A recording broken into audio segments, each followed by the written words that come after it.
TNP news ने BJP नेता हरिभूषण ठाकुर उर्फ बचौल से खास बातचीत की है, जो मधुबनी जिले की बिस्फी विधानसभा के मौजूदा विधायक हैं और एक बार फिर से बीजेपी ने उन पर भरोसा जताते हुए चुनावी मैदान में उतारा है। हरिभूषण ठाकुर आरएसएस से जुड़े रहे हैं। हमारी सहयोगी अपराजिता से बातचीत के दौरान उन्होंने बताया कि राजनीति उनके लिए जनता की सेवा का माध्यम है।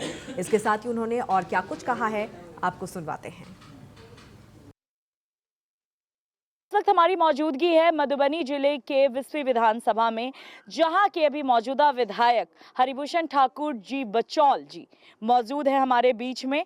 और इस बार बीजेपी ने इन्हें टिकट दिया है। संघ से जुड़े हुए व्यक्ति हैं। चलिए सीधा इनसे बात करते हैं और जानने की कोशिश करते हैं इस वक्त का चुनावी माहौल। सर, आपका बहुत बहुत स्वागत है। नमस्कार, आपका भी स्वागत है। इस बार क्या माहौल लग रहा है सर? बिल्कुल एक तरफा माहौल है, कहीं कोई लड़ाई नहीं है। माननीय देश के यशस्वी प्रधानमंत्री नरेंद्र मोदी जी और 20 वर्षों में जो बिहार की सेवा की है नीतीश जी, और हम लोग भी 5 वर्षों में जो सेवा किए हैं, उस पर जनता विश्वास करके एक तरफा वोट करेगी और अपरंपार वोट से हम जीतेंगे। आप सर जैसे कि आरएसएस से भी जुड़े हुए, हर बार आप हिंदुत्व के लिए अपने मुद्दे उठाते रहते, तो क्या इस बार भी आपका एजेंडा वही है कि सभी वर्ग के वोटर को साधने की कोशिश? हिंदुत्व का मुद्दा तो है ही। हिंदुत्व पूरे मानव कल्याण की बात करती है, लेकिन हमारे प्रत्याशी जो हैं वो अल्पसंख्यक समाज से हैं, और वो अल्पसंख्यक समाज में वक्फ बोर्ड और राज्यसभा के मेंबर हैं जिनके पुत्र खड़े हैं, वो राज्यसभा में वक्फ बिल पर नहीं बोले।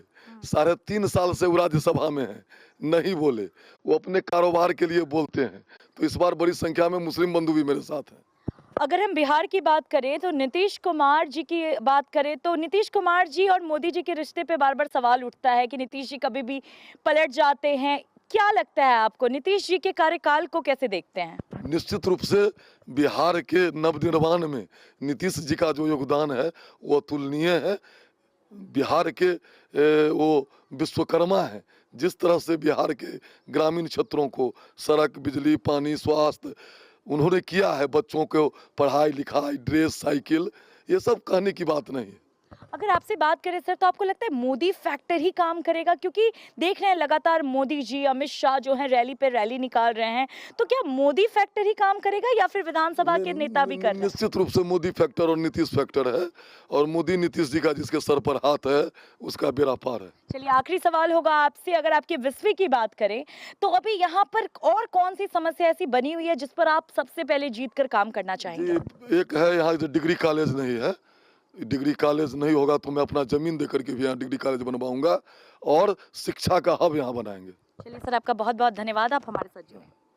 तो अभी आपने हरिभूषण ठाकुर जी यानी बचौल जी को सुना। इन्होंने सीधे तौर पर अपने हिंदू होने पर भी गर्व जताया, साथ ही आरएसएस से जुड़े हुए हैं, संघ से जुड़े हुए हैं, खुलकर अपनी बातें रखी, और साथ ही डबल इंजन की सरकार फिर से आने की बात बताई, और साथ ही ये भी कह दिया कि मोदी फैक्टर तो काम करेगा ही, साथ ही इस बार जो जनता है वो एनडीए की तरफ अपना रुझान फिर से डालेगी और फिर से इस बार जो होगा इनका ही यहाँ पर सत्ता आएगा।